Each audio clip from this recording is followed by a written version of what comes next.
I've got some breaking news on Ryanair. Ben is here with more details. What can you tell us? Yeah, it's a brief but really important bit of news that we've had this morning, and this comes from the Civil Aviation Authority, the body that's responsible for regulating all the airlines. And they've said that Ryanair's decision earlier this year not to pay compensation to customers who were affected by strike action at the airline was not legal. They've said that people applied to the airline for compensation because their flights were cancelled or delayed, in some cases causing huge problems for many of the passengers that were flying on Ryanair.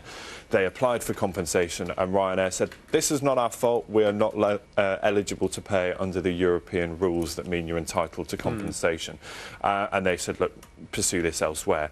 What the Civil Aviation Authority is saying now is that that was not fair, that they are now going to pursue Ryanair for further compensation on this, and that those passengers could be entitled to compensation. So it is a huge shift for all those people that were affected this summer who were denied compensation. They may now find that they are eligible. And that's effectively millions of pounds, isn't it, if that is, if they are eligible? And we know Ryanair is in the midst of a real battle with the unions right now. It was reluctant to recognise the unions, particularly pilots' unions, because they said that would disrupt their operations.